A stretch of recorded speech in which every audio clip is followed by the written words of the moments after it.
Hi Porkies, welcome if you're new or welcome back if you're a returning member. I'm Pork and Morgan and this is Girl vs. Food, where we see if I burn down the house or not. No, but every time I make a video it's the first time I'm cooking a dish, so we'll see if I succeed.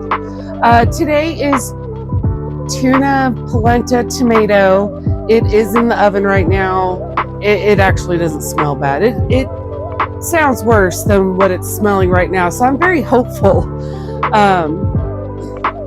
It's another Betty Crocker. It's a 1975.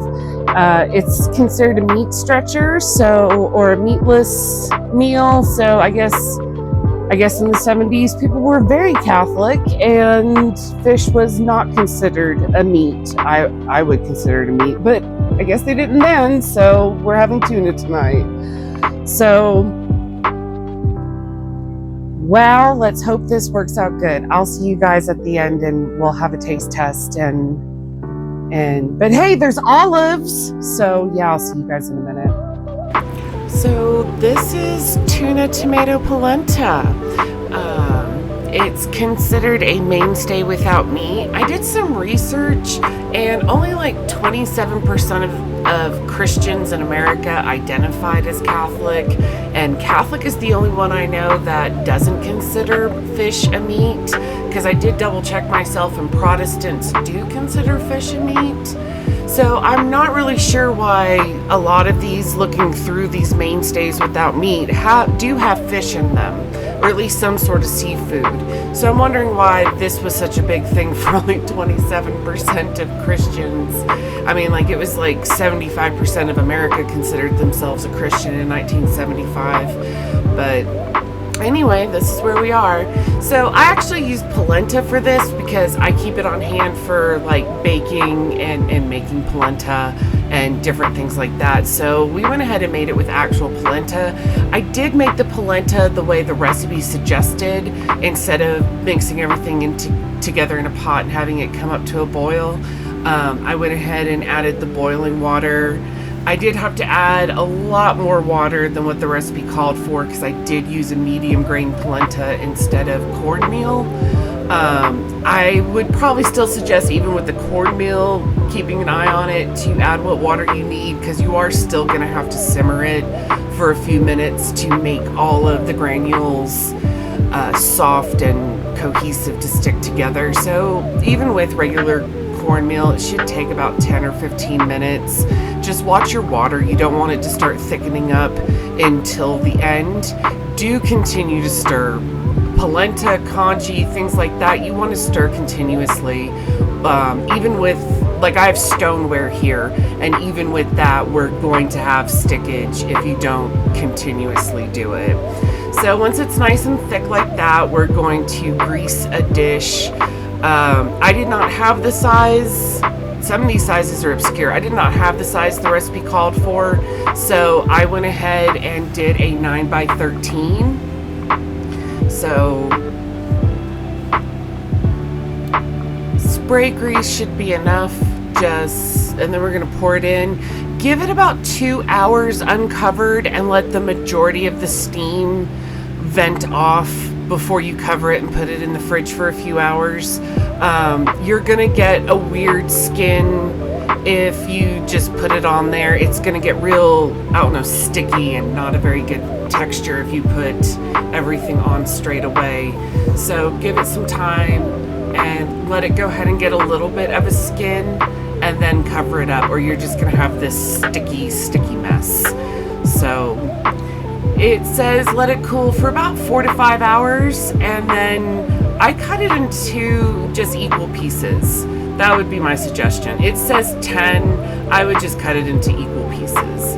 But see how the bottom is? I should have flipped this halfway through, because that's what you're gonna get if that weird sticky. The sauce is super easy. There are lots of things you could add to it to jazz it up. If you do this, cook your celery.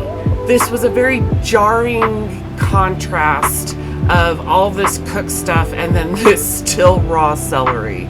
I also think some onion would probably jazz this up pretty good, but yeah, cook your veg.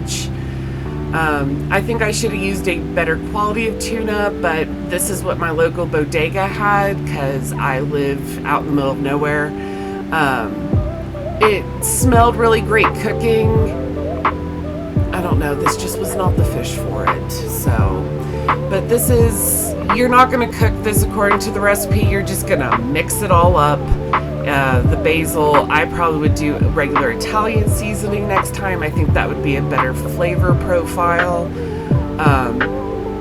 But yeah,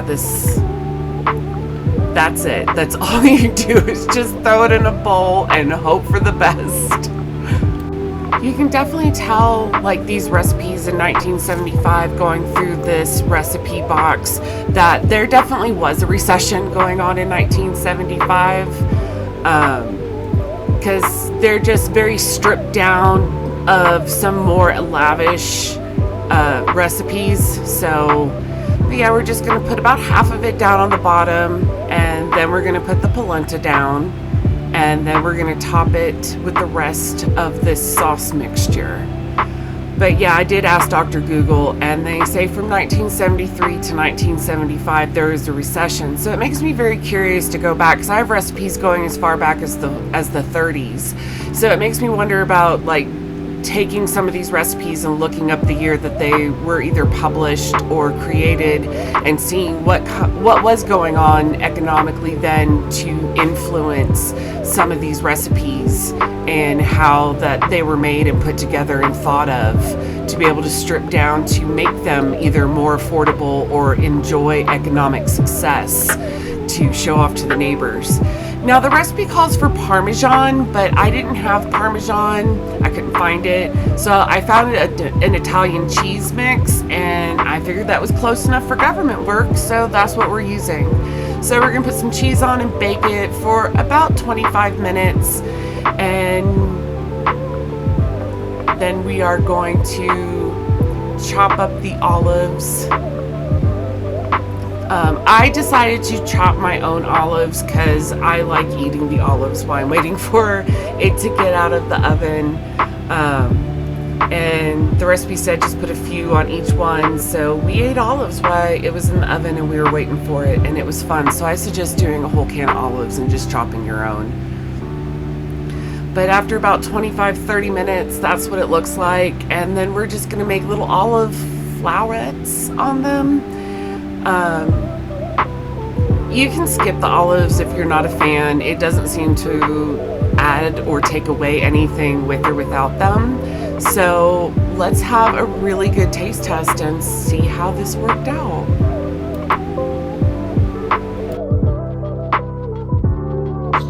Okay guys, I hope you enjoyed the cooking part. Now it's time for whatever this is. So I have it in the bowl. Olives and pimentos in the 60s and 70s, guys. So let's get a little bit of the sauce and a little bit of the polenta.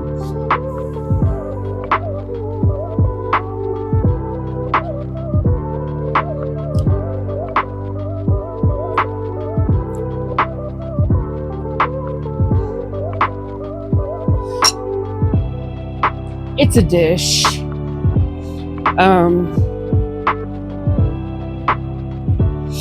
All of these ingredients are fine on their own.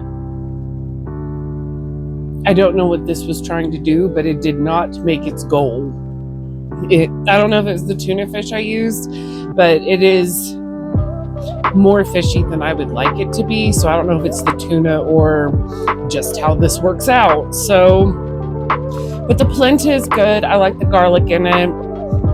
I don't understand what the olives are doing. I don't understand what the celery is doing. The basil is good. I wish there was onion powder in this. I think onion and garlic and basil would have been a better combination. I don't understand the celery. It doesn't go with it at all.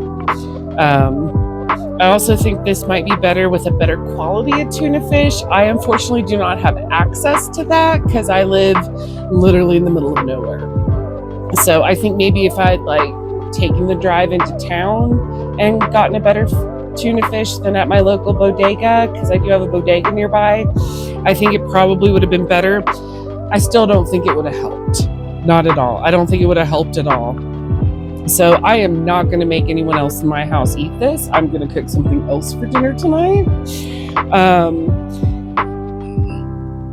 If you can figure out a way to make this salvageable, I would love to hear about it in the comments down below. Like and subscribe. I will see you guys next week with hopefully something better. We're going to try an appetizer this time. We're going to do mushroom cups. So hopefully it just sounds better than what this did to begin with. So I'll see you guys next week. Happy Tuesday. Love y'all.